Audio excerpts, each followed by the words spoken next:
Aujourd'hui, place à l'un des plus grands génies de l'histoire de l'humanité, j'ai nommé Napoléon Bonaparte.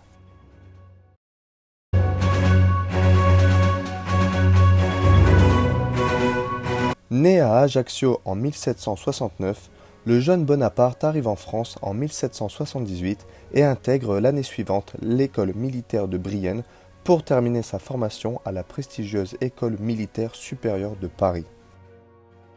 Après plusieurs péripéties, ainsi qu'une montée hiérarchique fulgurante au sein de l'armée républicaine, il démontrera sa détermination lors du siège de Toulon, sa personnalité impitoyable lors de la répression royaliste à Paris, et surtout ses immenses qualités de stratège lors de la campagne d'Italie où il écrasa en quelques semaines l'armée autrichienne.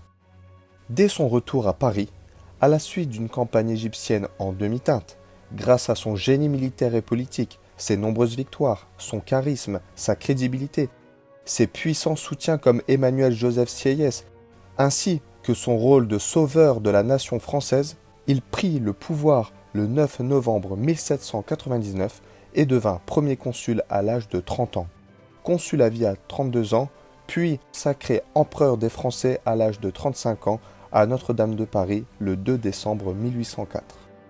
Ayant le sens des grandes citations, il déclara à cette occasion « Je n'ai pas succédé à Louis XVI, mais à Charlemagne ». Durant son règne, Napoléon réforma durablement l'État en restaurant une autorité perdue depuis la décapitation de Louis XVI en 1793. Il devint l'un des pères fondateurs des institutions contemporaines françaises, en créant notamment le Code civil, la Banque de France ou bien encore la Légion d'honneur en tant que véritable partisan de la méritocratie. Considéré comme le plus grand stratège militaire que la Terre ait porté, la bataille d'Austerlitz, ou encore appelée la bataille des Trois Empereurs, qui s'est déroulée le 2 décembre 1805, représente la plus écrasante et la plus historique de toutes ces victoires. Lui, ses maréchaux, ainsi que l'armée française, vainquirent en moins d'un jour les troupes russes et autrichiennes sous les yeux du tsar Alexandre Ier et de l'empereur François II. Militairement parlant, son bilan est de 57 batailles remportées pour 7 défaites. Qualifié d'ogre par les Anglais ou de libérateur par les Polonais, il fut en guerre perpétuelle durant l'ensemble de son règne contre les coalitions européennes qui refusaient catégoriquement le choix des Français d'abolir la royauté au profit de la République. La peur que les peuples étrangers adoptèrent le modèle français était bien trop grande pour les autres monarchies qui ont toujours combattu la France et Napoléon, financés à 7 reprises par la Grande-Bretagne.